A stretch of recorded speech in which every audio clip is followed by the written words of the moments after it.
অর্থনৈতিক মন্দার কারণে রপ্তানির বড় বড় খাত পিছিয়ে পড়লেও নয়া সম্ভাবনা দেখা দিয়েছে হস্তশিল্পে।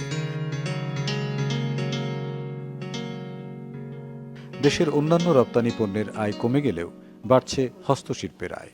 বিদেশি ক্রেতারা বিলাসী পণ্যের দিক থেকে মুখ ফিরিয়ে নেওয়ায় এ সুযোগ তৈরি হয়েছে। রপ্তানি আয়ও বেড়েছে আগের বছরের তুলনায়। রপ্তানি উন্নয়ন ব্যুরো জানায়, বাংলাদেশের হস্তশিল্প প্রধানত ইউরোপের বিভিন্ন দেশে রপ্তানি হয়। বাংলাদেশের প্রধান হস্তশিল্পের মধ্যে রয়েছে বাঁশ, বেতের আসবাবপত্র, হোম টেক্সটাইল, মাটির গয়না, পাটজাত পণ্য ইত্যাদি। সুখবর প্রতিদিন।